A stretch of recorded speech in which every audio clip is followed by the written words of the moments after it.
السلام عليكم ورحمة الله وبركاته. إن الحمد لله نحمده ونستعينه ونستهديه ونستغفره ونعوذ بالله من شرور أنفسنا ومن سيئات أعمالنا. من يهده الله فلا مضل له ومن يضلل فلا هادي له. أشهد أن لا إله إلا الله وحده لا شريك له وأشهد أن محمدا عبده ورسوله. يا أيها الذين آمنوا اتقوا الله حق تقاته ولا تموتن إلا وأنتم مسلمون. أما بعد، فإن أصدق الحديث كتاب الله، وخير الهدي هدي محمد صلى الله عليه وآله وسلم، وشر الأمور محدثاتها، وكل محدثة بدعة، وكل بدعة ضلالة، وكل ضلالة في النار، أو كما قال صلى الله عليه وآله وسلم. Alhamdulillah, bersyukur kepada Allah Subhanahu wa taala kerana bertemu lagi kita dalam syarah kepada usul sunnah Imam Ahmad Ibn Hanbal. Dan setelah beberapa bulan kita menangguhkan kuliah kita disebabkan hal-hal yang tidak dapat dielakkan, maka insya-Allah kita sambung semula syarah kepada matan usul sunnah oleh Imam Ahmad Ibn Hanbal rahimahullahu taala anhu. Dan telah kita sampai ke matan yang berbunyi wa minas sunnati allazimah wa minas sunnati allazimah allati man taraka minha khaslatan wa lam yaqbalha wa yu'min biha lam yakun min ahliha al-imanu bil qadri khairihi wa syarrihi wat tasdiqu bil ahadithi fihi wal imanu biha la yuqalu lima wala kaifa innama huwa at-tasdiqu wal imanu biha. Dan di antara sunnah yang lazim allati man taraka minha khaslah, barang siapa yang meninggalkan daripadanya satu khaslah, ataupun siapa yang tidak beriman dengan hanya satu daripadanya, walam yaqbalha, dan tidak menerimanya, wa yu'min biha, dan tidak beriman dengannya, lam yakun min ahliha, maka dia tidak akan menjadi ahliha, iaitu merujuk kepada Islam. Maka dia tidak akan masuk Islam, ataupun dia tidak dikira keimanan dia kepada Allah Subhanahu wa taala, iaitu al-imanu bil qadri, al-imanu bil qadri khairihi wa syarrihi, iaitu beriman kepada qadar, ketentuan baik dan buruknya. Wat tasdiqu bil ahadithi fihi, dan membenarkan hadis-hadis yang membicarakan tentangnya. Wal imanu biha, dan beriman dengannya, dan tidak dikatakan lima. Mengapa? Iaitu atas qada ataupun ketentuan Allah Subhanahu wa taala, kita tidak sebut lima. Wala kaif, dan tidak menyebut wala kaif, dan tidak bagaimana dan bagaimana mempertikaikan ketentuan baik dan buruk yang telah ditentukan oleh Allah Subhanahu wa taala. Innama huwa at-tasdiqu wal imanu biha, tetapi yang disuruh kepada kita ialah at-tasdiqu, membenarkannya, wal imanu biha, dan kita mengetahui bahawasanya beriman kepada qadar, ketentuan Allah ini salah satu daripada rukun Islam yang 6. Dan seseorang yang beriman dengan Allah Subhanahu wa taala tentang perkara ini, dia beriman bahawasanya Allah Subhanahu wa taala mengetahui dengan ilmunya ma saufa yakun, apa yang akan berlaku. Wa kataba dzalika fi lauhil mahfuz, dan ditulis iaitu ketentuan-ketentuan itu di dalam al-lauh al-mahfuz ataupun di al-lauh al-mahfuz. Dan wa yu'min bi annahu la yakuna fil wujudi syai' illa ba'da iradatillah, dan hendaklah dia beriman bahawasanya tidak berlaku di dalam al-kaun ataupun tidak berlaku sesuatu itu melainkan setelah ianya menurut kehendak Allah Subhanahu wa taala. dan tidak akan pula berlaku melainkan apa yang dikehendaki oleh Allah Subhanahu wa taala. Dan dia beriman bahawasanya Allah Subhanahu wa taala menciptakan segala sesuatu dan juga tidak ada sesuatu pun yang wujud melainkan Allah lah yang menciptakannya di kalangan ataupun daripada makhluk-makhluknya. Wa minal af'al wa minal ahkam, dan juga daripada perbuatan-perbuatan dan daripada hukum hakam. Dan pada ketika itu dia juga beriman bahawasanya apa yang berlaku kepadanya baik dan buruk itu adalah ketentuan daripada Allah Subhanahu wa taala. Ini berdasarkan hadis Nabi sallallahu alaihi wa alihi wasallam, wa'lam anna al-ummata law ijtama'at ala an yanfa'uka bi syai'in lam yanfa'uka illa bi syai'in qad katabahu Allahu lak. Ketahuilah annal ummata, sesungguhnya kalaulah seluruh umat ini law ijtama'at, kalaulah mereka semua berhimpun untuk memberikan manfaat sesuatu kepada seseorang yang manfaat itu mereka berpakat untuk memberikan kepada seseorang, tetapi manfaat itu tidak akan berlaku melainkan apa yang telah ditentukan oleh Allah kepadanya.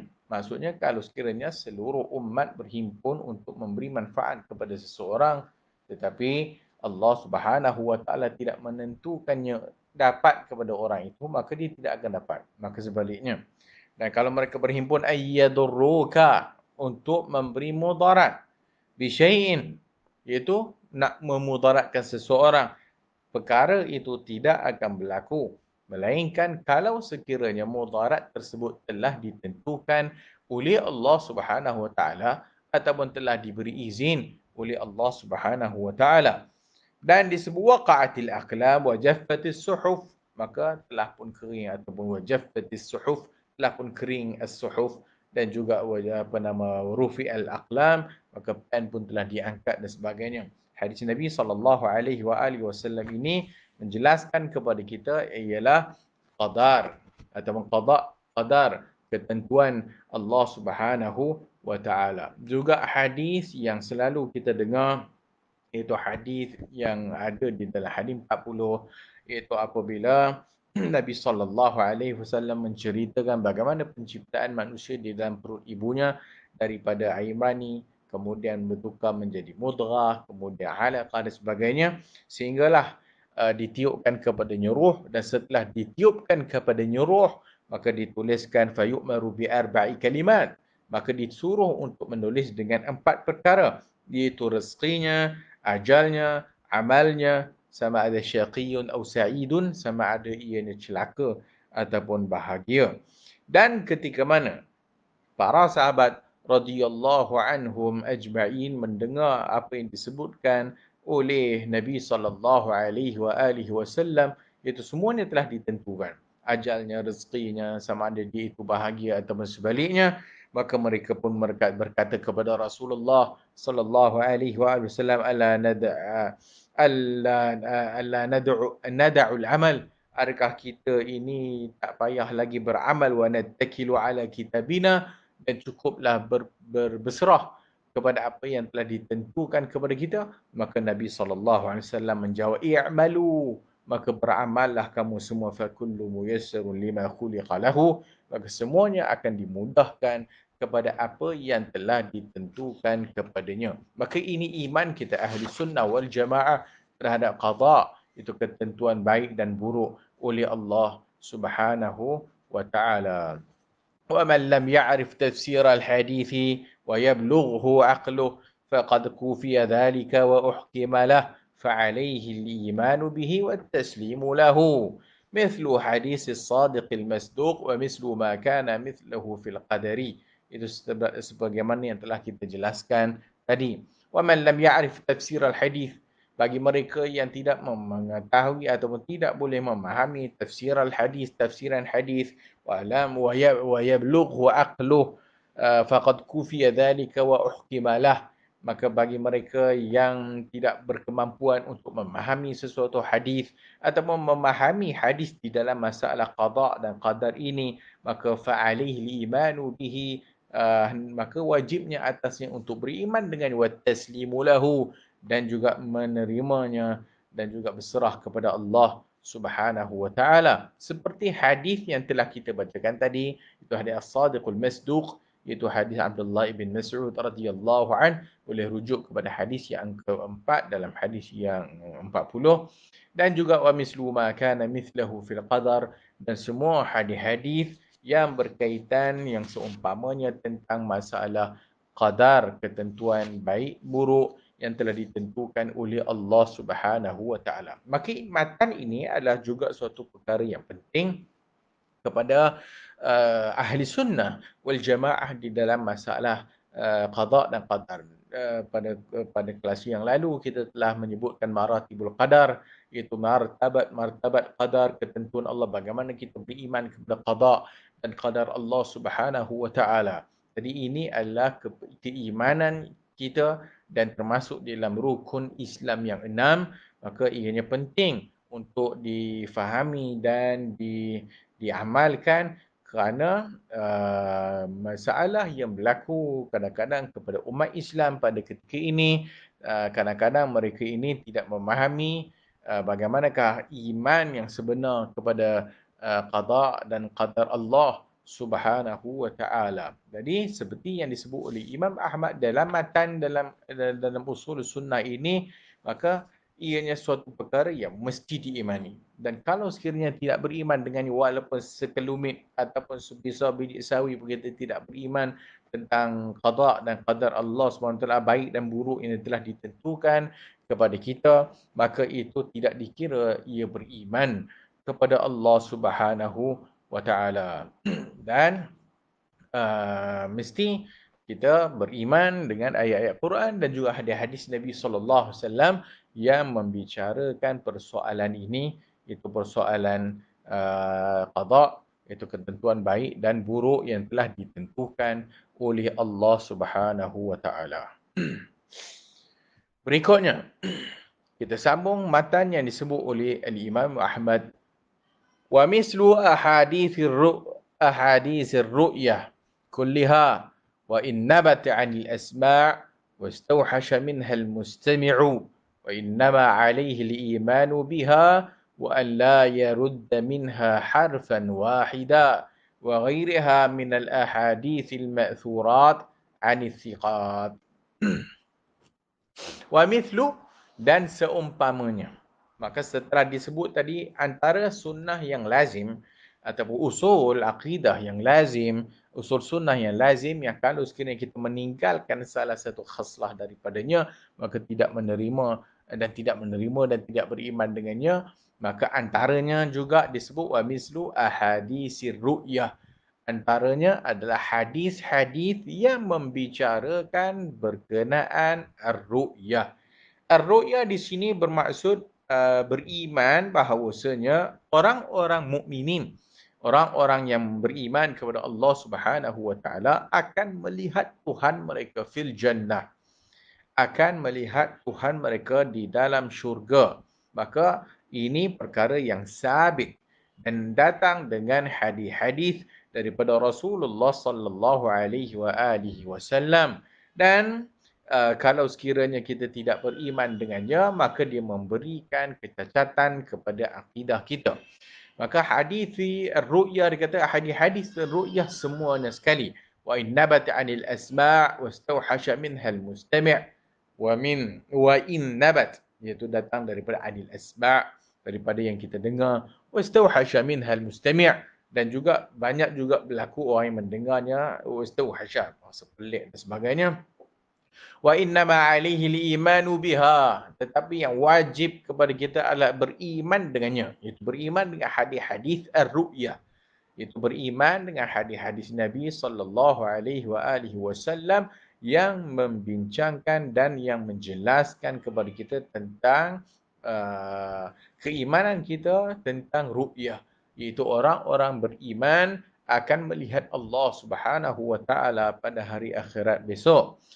wa an la yarudda minha harfan wahida, dan jangan dia menolak daripadanya itu daripada hadis-hadis yang membicarakan tentang ar-ru'yatullah, melihat Allah pada hari akhirat, harfan wahida, walau satu huruf pun dia tidak boleh menolaknya dan wajib dia beriman tentang hadis-hadis ini. Wa ghairiha minal ahaditsil ma'thurat anis siqat, dan juga hadis-hadis yang ma'thur, datang daripada Nabi SAW yang dinapalkan ataupun yang diriwayatkan hadis siqat, daripada rawi-rawi yang siqat, itu yang dipercayai.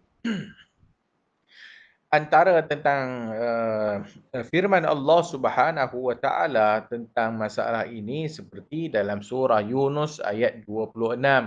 Surah Yunus ayat 26, lilladzina ahsanul husna wa ziyadah. Lillazina ahsanu al-husna. Lillazi, bagi orang-orang yang ahsanu al-husna. Kemudian disebut waziyadah dalam surah Yunus ayat 26. Maka perkataan waziyadah diberikan kepada ahsanul husna, diberikan kebaikan-kebaikan, dan waziyadah ada pertambahan. Waziyadah ada pertambahan. Dan ziyadah datang dengan hadis Suhaib dalam hadis Muslim, menafsirkan ziyadah itu bermaksud melihat Tuhan mereka pada hari kiamat. Melihat Tuhan mereka pada hari kiamat. Waziyadah, maksudnya orang-orang yang beriman yang masuk dalam syurga, maka dapat mereka itu kebaikan-kebaikan yang banyak. Dan antaranya yang mereka dapat adalah plus, ziyadah, tambahan.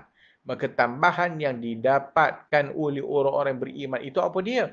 Maka ditafsirkan oleh hadis-hadis bahawasanya az-ziyadah itu merujuk kepada bahawasanya orang-orang yang beriman atau ahli syurga akan melihat Allah Subhanahu wa taala di dalam syurga nanti. Allah Taala sebut dalam surah Al-Qiyamah ayat 22 dan 23, wujuhun yawma idzin nadhirah ila rabbiha nadhirah.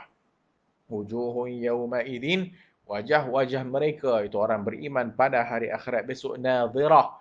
Nadhirah bercahaya, berseri-seri, ila rabbiha nadhirah, dan kepada Tuhan mereka nadhirah, kepada Tuhan mereka mereka akan melihatnya, dalam surah Al-Qiyamah ayat 22 dan 23. Dan datang dengan hadis Nabi sallallahu alaihi wasallam dalam Al-Bukhari dan Muslim, datang daripada hadis Jarir bahwasanya Nabi sallallahu alaihi wasallam bersabda, innakum satarawna rabbakum, sesungguhnya kamu akan melihat Tuhan kamu yaumal qiyamah kama tarawna hadzal qamar, seumpama kamu melihat bulan yang sekarang ini di waktu malam. Iaitu Nabi sallallahu alaihi wasallam berkata kepada para sahabat bahwasanya kamu semua akan melihat Tuhan kamu pada hari kiamat besok seumpama kamu melihat bulan yang Nabi tunjuk ke arah bulan, la tudamuna fi ru'yatihi, yang tidak akan ada sama-sama di dalam melihat kepada bulan. Maksudnya terang, jelas, tidak ada awan yang melindungi.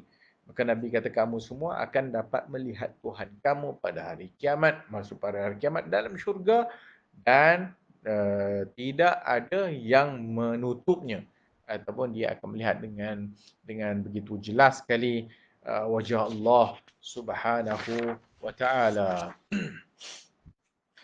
Wa an la yukhasima ahadan wa la yunadhirahu wa la yata'allama al-jidala fa innal kalama fil qadari war ru'yati wal qur'ani wa ghairiha min as-sunan makruhun wa manhiyun anhu la yakunu sahibuhu wa in asaba bi kalamihi sunnah min ahli sunnah hatta yada'a al-jidala wa yusallima wa yu'mina bil athar. Berikutnya kata Imam Ahmad ibn Hanbal, setelah dia menjelaskan, sebelum kita telah membaca matannya tentang Quran, berikutnya telah kita membaca matan berkenaan tentang beriman kepada al-qada, al-qadar, ketentuan Allah Subhanahu Wa Taala baik dan buruk. Kemudian disebut tentang masalah ar-ru'yah, iaitu melihat Allah pada hari kiamat besok oleh orang yang beriman. Dan dikata wa an la yukhasima ahadan wa la yunadhirahu, Dalam hal ini juga perlu diingatkan kata Imam Ahmad wa alla yukhasima ahadan. Jangan kamu yukhasima ahadan wala yunadhirahu. Jangan berjidal. Jangan berdebat-debat dan jangan bergaduh-gaduh. Dan jangan dengan sebab perkara ini bila kita apa menyebut tentang perkara ini kemudian kita berlaku jidal, berdebat tentang masalah ini sehingga menjadi perdebatan tersebut perkara yang negatif, datang daripada perdebatan tersebut pergaduhan dan sebagainya, maka dikata wa alla yukhasima ahadan wa la yunadhirahu. Maksudnya kita jelaskan bahawasanya ahli sunnah wal jamaah beriman bahawasanya contoh Quran kalamullah. Kita menjelaskan bahawasanya dalam ahli sunnah kita wajib beriman dengan ketentuan baik dan buruk yang ditentukan oleh Allah Subhanahu wa taala, dan semua itu berada di bawah iradatillah, di bawah kehendak Allah dan keizinan daripada Allah Subhanahu wa taala. Kita menjelaskan kepada masyarakat bahawasanya ahli sunnah beriman bahawasanya pada hari akhirat besok orang-orang yang beriman yang masuk syurga akan dapat melihat Allah Subhanahu wa taala. Dan kita jelaskan kepada orang ramai. Dan dalam masa yang sama kita tidak suka untuk berdebat-debat tentang masalah ini. Dan kita tidak suka untuk bergaduh-gaduh dalam persoalan ini. Cukup hanya kita menjelaskan sunnah ini dan ini akidah ahli sunnah wal jamaah. Dan kalau kamu tak mau menerimanya, maka kita tidak ingin untuk berjidal dengan perkara tersebut. Dan tambah lagi kalau sekiranya jidal perdebatan itu dengan orang yang jahil dan tidak mau menerima kebenaran. Wala yata'allam al-jidala, dan tidak perlu wala yata'allam, dan tidak perlu belajar al-jidal, debat berdebat. Fa innal kalama fil qadari wal ru'yati wal qur'ani wa ghairiha min as-sunani makruhun. Sesungguhnya al-kalam fil qadari. Sesungguhnya duk debat-debat, duk cakap-cakap, mendetailkan tentang perkara ini, perkara qadar, perkara ru'yah, perkara Al-Quran dan selain daripadanya, daripada sunnah-sunnah ini adalah makruh. Wa manhiyun anhu, dan ditegah. La yakunu sahibuhu wa in, dan tidak menjadi sahibuhu. Wa in asaba bi kalamihi sunnah, walaupun perkataannya itu tepat dengan sunnah min ahli sunnah, daripada ahli sunnah, hatta yada'al jidala, sehingga dia meninggalkan perdebatan, wa yusallima wa yu'mina bil athar, dan dia menerimanya dan dia beriman dengan al-athar, beriman dengan asar atau riwayat-riwayat atau hadis-hadis tentang masalah ini. Maka walidzalika yatajannabu al-jadal, maka demikianlah kita hendaklah menjauhi al-jadal. Kerana Nabi SAW melarang daripada perdebatan yang membawa kepada al-khusumat. Nabi melarang perdebatan yang membawa kepada pergaduhan wan nizaat, berpecah belah antara orang-orang Islam, dan ianya juga berdasarkan apa yang disebutkan dalam hadis yang diriwayatkan oleh At-Tirmizi dan Ibnu Majah dan juga Imam Ahmad, iaitu ma dhalla qaumun ba'da huda illa utul jadalah, tidak akan sesat kaum setelah mendapat petunjuk melainkan mereka itu suka berdebat-debat. Hadis disebut oleh Imam Tirmizi hadis hasanun sahih, dan juga boleh merujuk kepada Sahih Al-Jami'. Maka kita tidak suka berdebat-debat sehingga menimbulkan permusuhan dan pergaduhan. Alladhi huwa al-khusumat wal munaza'at, iaitu khusumat, munaza'at, pergaduhan dan sebagainya, yang Allah Subhanahu wa taala tidak menurunkan keizinan dalam perkara ini. Maksudnya apa? Maksudnya kita berdebat dan kita bercakap-cakap tentang perkara yang ghaib. Kita berdebat tentang perkara yang ghaib. Ini masalah orang zaman sekarang dan bahkan zaman dulu sehingga zaman sekarang. Sebab itu Imam Ahmad sebut. Kerana apa yang disebutkan ini adalah perkara yang kita tidak nampak dengan mata kepala kita sendiri. Kita hanya disuruh beriman sebagaimana yang disebut oleh Allah di dalam Al-Quran, dan kita disuruh beriman sebagaimana yang disebut oleh Nabi SAW di dalam hadis. Maka kalau sekiranya benda ini ghaib dan hanya kita terhenti maklumatnya, melainkan hanya berdasarkan merujuk kepada Al-Quran dan sunnah Nabi sallallahu alaihi wasallam, maka dia tak boleh pergi jauh dan dia tak boleh pergi lebih, melainkan hanya kita beriman, menerimanya dengan penuh keimanan dan membenarkan apa yang disebut oleh Allah dalam Al-Quran dan apa yang disebut oleh Nabi sallallahu alaihi wasallam dalam hadis-hadis yang sahih, dan kita tidak menolaknya. Dan kalau sekiranya tambah lagi apa nama, sebahagian orang yang berdebat-debat dan bercakap-cakap tentang perkara ini, mereka sendiri adalah jahil dalam perkara agama dan mereka sendiri amat jauh daripada dalil-dalil Quran dan sunnah Nabi sallallahu alaihi wasallam. Maka yang sepatutnya bagi orang yang beriman kepada Allah dan Rasul, maka bila dia mendengar ayat Allah dan mendengar hadis-hadis Nabi SAW yang sahih, maka sami'na wa ata'na, maka kami dengar dan kami taat tanpa kita mempersoalkannya, tanpa kita bertanya-tanya berkenaan tentang kaifiatnya, seperti tentang bertanya-tanya dan pergi masuk dalam perbahasan yang mendalam tentang contohnya Asma'illahil Husna, iaitu nama-nama Allah dan juga sifat-sifat Allah Subhanahu wa taala. Maka ini adalah asas yang digariskan oleh Imam Ahmad Ibn Hanbal. Dan tentang masalah jidal ini kita juga telah melalui pada awal-awal matan juga perkara yang sama, iaitu Imam Ahmad mengingatkan kepada kita supaya kita tidak berjidal tentang perkara-perkara yang melibatkan Allah Azza wa Jalla. Tambah lagi, perkara ini adalah macam kita sebut tadi, hanyalah benda ghaib yang kita hanya mendengar perkhabarannya melalui sam'iyat daripada apa yang kita dengar daripada Al-Quran dan sunnah Nabi sallallahu alaihi wasallam. Berkata Imam Ahmad lagi, wal Qur'anu kalamullah wa laysa bimakhluqin wa la yad'afu an yaqula laysa bimakhluqin. قال فإن كلام الله ليس ببائن منه وليس منه شيء مخلوق وإياك ومناظرة من أحدث فيه ومن قال باللفظ وغيره ومن وقف فيه فقال لا أدري مخلوق أو ليس بمخلوق وإنما هو كلام الله فهذا صاحب بدعة مثل من قال هو مخلوق وإنما هو كلام الله ليس بمخلوق. Perkara ini juga telah kita lalu dalam matan yang awal dan diperincikan lagi tentang matan yang berikutnya ini. Wal Qur'anu kalamullah.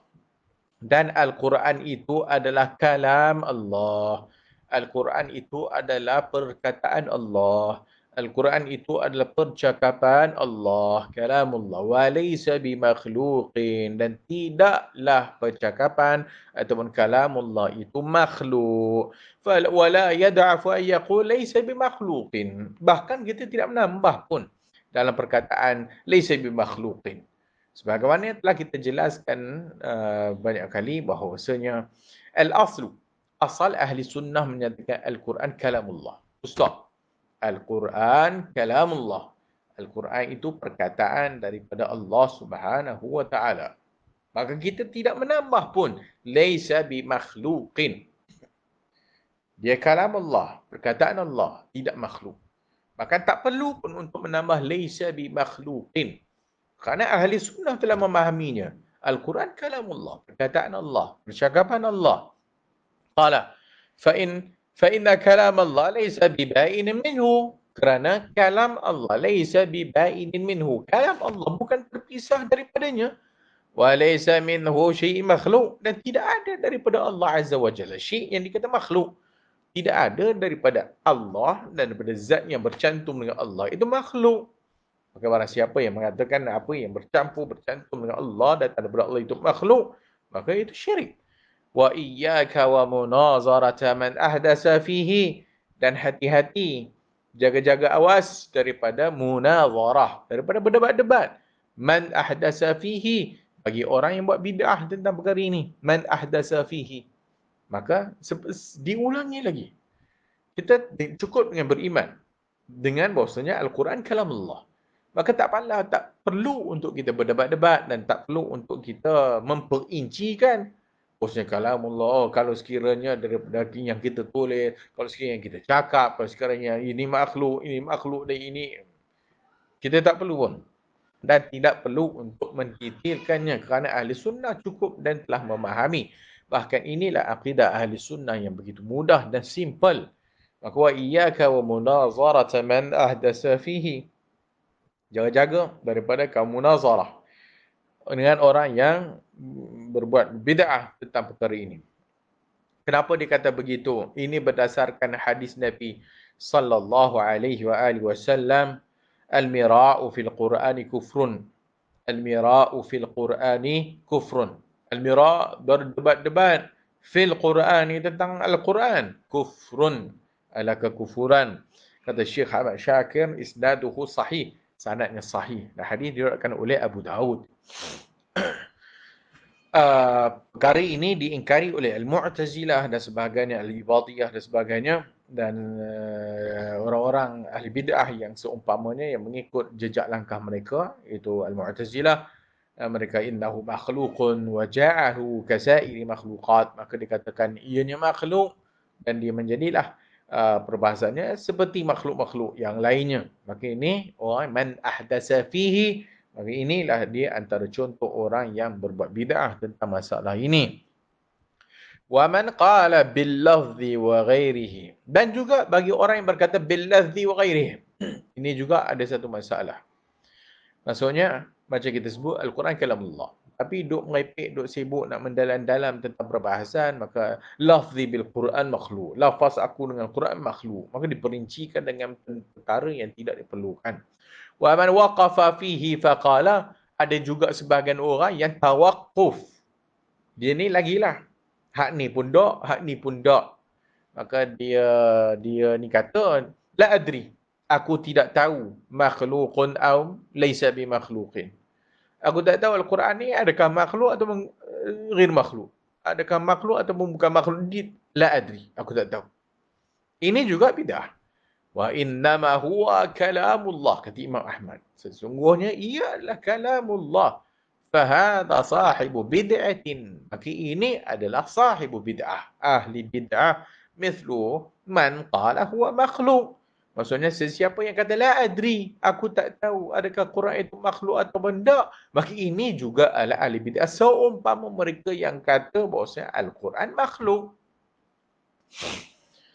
Innama wa innama huwa kalamullah, dan sesungguhnya Al-Quran itu kalamullah, laysa bi makhluqin, bukanlah makhluk. Jadi Al-Quran annahu kalamullah. Itu Al-Quran adalah kalam Allah, perkataan Allah, yang mana Allah Ta'ala turunkan ala qalbi nabiyhi sallallahu alaihi wa alihi wasallam. Itu yang Nabi turunkan di dalam jiwa jantung Nabi sallallahu alaihi wa alihi wasallam. Takallama Allahu bihi haqiqatan. Allah bercakap dengannya haqiqatan. Itu dengan Al-Quran. Wa amara bi kitabatihi fil lauhil mahfuz, dan diperintahkan untuk menulisnya di lauhil mahfuz. Wa kadzalika amara bi kitabatihi, dan begitu juga perintahnya untuk ditulis fis suhufi, di dalam suhuf lembaran, wa fil masahif, dan juga mashaf. Fahuwa la yakhruju an kaunihi kalamullah, dan itu bukan membawa maksud terkeluar ianya daripada kalamullah. Maka Al-Quran kalamullah. Allah Ta'ala perintahkan ditulis di Lauhul Mahfuz. Diperintahkan ditulis di dalam suhuf dan juga al-masahif. Dan itu bukan sebab untuk kita keluarkan bahawasanya kalamullah adalah makhluk. Dan ini adalah ahli bid'ah yang melampau-lampau tentang masalah ini. Maka sebagaimana yang diceritakan tadi bahawasanya golongan ahlul bid'ah, al-Mu'tazilah, al-Ibadiyah dan sebagainya di kalangan mereka yang menyokong kepada pandangan ini, mereka kata ianya makhluk dan mereka kata kalamullah ni makhluk, maka dia seumpama makhluk-makhluk yang lainnya.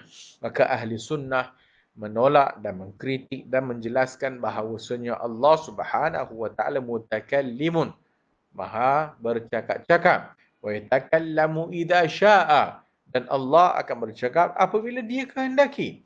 Wa anna kalamahu qadimun naw' mutajaddidul ahad. Dan juga kalam Allah ni dipanggil qadimun naw' mutajaddidul ahad. Allah Subhanahu wa taala bersifat dengan pada zatnya maha bercakap-cakap ataupun maha berkata-kata. Dan Allah Subhanahu wa taala akan bercakap atau berkata-kata bila masa yang dia mahu, dengan bahasa apa yang dia mahu, dengan cara apa yang dia mahu, kerana dia Allah Maha berkuasa. Itu dipanggil mutajaddidul ahad. Ke Allah Taala bercakap-cakap dengan bahasa yang apa yang dia mahu, bila masa yang dia mahu. Tetapi dipanggil qadimin naw'. Maksudnya Allah itu memang zatnya bersifat dengan sifat Maha bercakap-cakap. Wa anna min jumlati kalamihi hadzal Quran, dan antara jumlah kalam Allah itu adalah Al-Quran.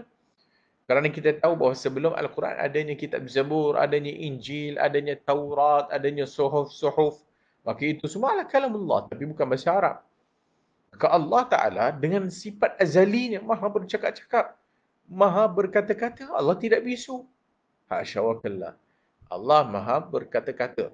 Dan Allah akan berkata-kata bila bila mana dia mahu, dengan bahasa apa yang dia mahu. Maka pada ketika Nabi SAW, Nabi akhir diutuskan oleh Allah Azza wa Jalla, Allah berkata-kata dan Allah turunkan wahyunya, itu dipanggil Al-Quran. Maka itu adalah wahyu Allah Subhanahu Wa Taala. Maka Al-Quran antaranya wahyu Allah dan dia kalamullah. Juga Zabur, Taurat dan Injil. Waraddu ala man qala innahu makhluqun wa kadzalika ala man tawaqqafu. Dan juga ahli sunnah mengkritik dan menjawab mereka yang kata bahawa Al-Quran itu makhluk. Dan juga ahli sunnah mengkritik dan menjawab kepada mereka yang tawakuf, yang kata dia aku tak tahu adakah Quran ini makhluk ataupun tidak makhluk. Maka ahli sunnah menyuruh bal jazamu amaru atau umiru bil jazmi. Maka diperintahkan untuk jazam, pasti bahwasanya Allah Subhanahu wa taala bersifat dengan sifat kalam dan Allah Subhanahu wa taala tidak bisu. Maka kalau sekiranya kita menyifatkan Allah dengan sifat yang sebaliknya, itu Allah Taala tidak bercakap-cakap, Allah Taala tidak itu dan tidak ini, Allah bercakap-cakap tapi bercakap dalam hati dan sebagainya, maka itu kita telah menisbahkan keaiban kepada Allah Subhanahu wa taala. Itu tidak layak bagi Allah Subhanahu wa taala. Jadi tentang Al-Quran itu jelas bahawasanya ahli sunnah beriman dan beriktikad bahawasanya Al-Quran kalamullah. Cukup sekadar itu.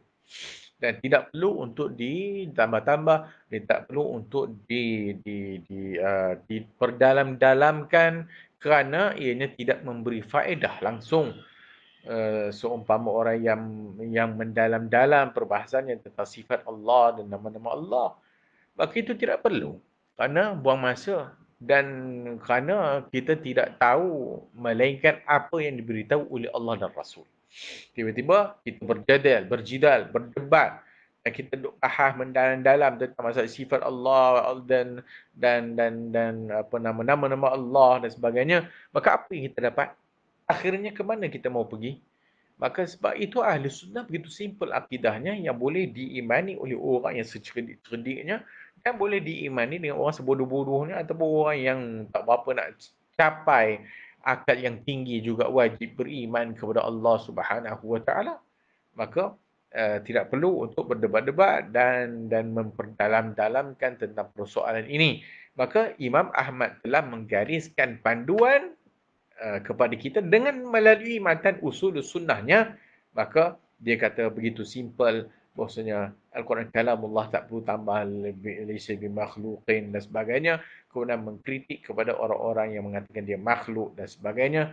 Kemudian juga mengkritik kepada orang-orang yang kata dia tak tahu adakah Al-Quran itu makhluk ataupun tak. Maka ini perlu dijauhkan dan dijauhi daripada orang-orang yang seumpama ini. Kalau sekiranya ada orang duk memperdalam-dalamkan perbahasan seumpama ini yang tidak memberi faedah, maka eloklah kita beredar dan elok kita pergi ke tempat lain dan kita boikot mereka ini sehinggalah mereka bercakap benda yang selain daripada itu. Berikutnya yang terakhir untuk malam ini, Kata Al-Imam Ahmad, wal imanu birru'yati yaumal qiyamati kama ruwiya 'anil Nabi sallallahu alaihi wa alihi wasallam min al-ahadits as-sihah. Dan beriman birru'yati, beriman dengan ru'yah, seumpama yang kita sebutkan tadi, ulangan bahwasanya beriman dengan ar-ru'yah, melihat Allah pada hari kiamat, yaumal qiyamah, kama ruwiya 'anil Nabi sallallahu alaihi wasallam, sebagaimana yang diriwayatkan daripada Nabi sallallahu alaihi wasallam min al-ahadits as-sihah, daripada hadis-hadis yang sahih. Maka begitulah seumpama yang kita sebutkan tadi, salah satu usul daripada usul sunnah, atau salah satu usul daripada akidah atau usul ahli sunnah wal jamaah, ialah wal iman, dan iman adalah beriman dan mempercayai bahawasanya orang-orang mukmin yang beriman kepada Allah Subhanahu wa taala, yarawna rabbahum fil akhirah, akan melihat Tuhannya di hari akhirat besok. Wa yarfa'uhu fil jannah kama yasha', dan akan diperlihatkan padanya di dalam syurga kama yasha', sebagaimana yang dikehendaki. Dan hadis-hadis tentang masalah ini sahihatun sabitatun, sahih dan thabit. Wala ibrata biman ankara liman ankara ru'yati, dan tidak ada ibrah, tak perlu ambil heran dengan orang-orang yang ankara ru'yah, orang-orang yang mengingkari tentang ru'yah, melihat Allah. Warada ahadithaha ma'a thubutiha wa kayfiyatiha la na'lamuha illa annana natahaqqaqu anna al-mu'minin yarawna rabbahum 'ayanan jahratan bi absarihim. Dan juga telah warid hadis-hadis ma'a subutiha, dan juga kesabitannya, dan juga wa kaifiyatiha la na'lamuha, dan kaifiyatnya itu la na'lamuha, kita tidak mengetahuinya, illa annana natahaqqaqu, melainkan kita natahaqqaq, kita membenarkan bahawasanya orang mukmin akan melihat Tuhan mereka ayanan, jahratan, dengan mata kepala mereka sendiri, jahratan bi absarihim, wa anna hadhihi ar-ru'yah hiya a'zamu na'imil jannah, dan juga melihat Allah pada hari akhirat ini adalah antara nikmat yang paling besar, paling agung di dalam syurga. Sebab itu disebutkan tadi bahwasanya ditafsirkan perkataan az-ziyadah melalui firman Allah Azza wa Jalla, lillazina ahsanul husna wa ziyadah, dalam surah Yunus tadi tu, bahwasanya perkataan az-ziyadah itu bermaksud melihat Allah Subhanahu wa taala oleh ahli-ahli syurga. Dan juga ditafsirkan perkataan al-mazid di dalam firman Allah Azza wa Jalla, lahum ma yasha'una fiha wa ladaina mazid. Lahum ma yasha'un, bagi mereka, ma yasha'un fiha, bagi mereka apa-apa yang mereka inginkan, bagi mereka apa-apa yang mereka nak, fiha padanya, waladaina mazid, tapi kami ada tambahan, ada plus, waladaina mazid, ada bonus. Dan ditafsirkan al-mazid itu adalah ru'yatullah, adalah melihat Allah Subhanahu wa ta'ala. Maka ini iman kita kepada iman ahli sunnah wal jamaah tentang masalah ru'yah, dan telah kita lalu tadi dengan hadis Nabi sallallahu alaihi wasallam, innakum satarawna rabbakum, sesungguhnya kamu akan melihat Tuhan kamu seperti pada hari kiamat, seumpama kamu melihat bulan sekarang ni, la tudamuna fiha, dan tidak ada yang mengaburinya dan tidak ada yang menutupinya, akan dilihat jelas dengan mata kepala tentang melihat Allah Subhanahu wa taala ini. Akan datang insya-Allah lagi perbahasan tentang di sana ada sedikit perbezaan di kalangan ahli sunnah wal jamaah tentang ru'yatullah, melihat Allah di dunia. Maka adakah Nabi sallallahu alaihi wasallam melihat Allah di dunia? Dan bolehkah seseorang itu melihat Allah Subhanahu wa taala di dunia? Adapun di hari akhirat, orang-orang yang beriman akan melihat Allah pada hari akhirat seperti yang telah kita baca matan yang telah lalu. Tetapi ada sedikit perbahasan tentang melihat Allah di dunia. Adakah di sana perbahasan bolehkah melihat Allah oleh makhluk atau manusia di muka bumi ini sebelum dia pergi bertemu dengan Allah pada hari kiamat besok, maka di sana ada perbezaan di kalangan pandangan ulama dan insya-Allah kita akan melihat kepada perbahasan tersebut insya-Allah pada kuliah yang akan datang. Maka insya-Allah mudah-mudahan Allah Subhanahu wa taala memberikan kita ilmu yang bermanfaat. Mudah-mudahan Allah Subhanahu wa taala menambahkan ilmu.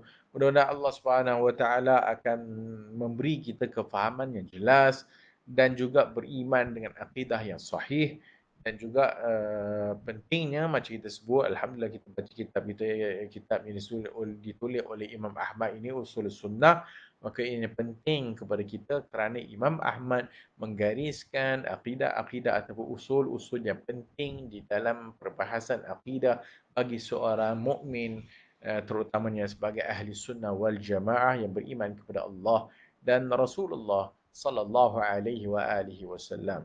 InsyaAllah kita akan bertemu lagi dalam kuliah yang akan datang. Jika diizinkan oleh Allah, insyaAllah mudah-mudahan Allah Ta'ala mengampunkan dosa kita dan memasukkan kita dalam syurga Allah Subhanahu wa Ta'ala. Aqulu qawli hadha wa astaghfirullah al-azim li wa lakum. Wassalamu alaikum warahmatullahi wabarakatuh.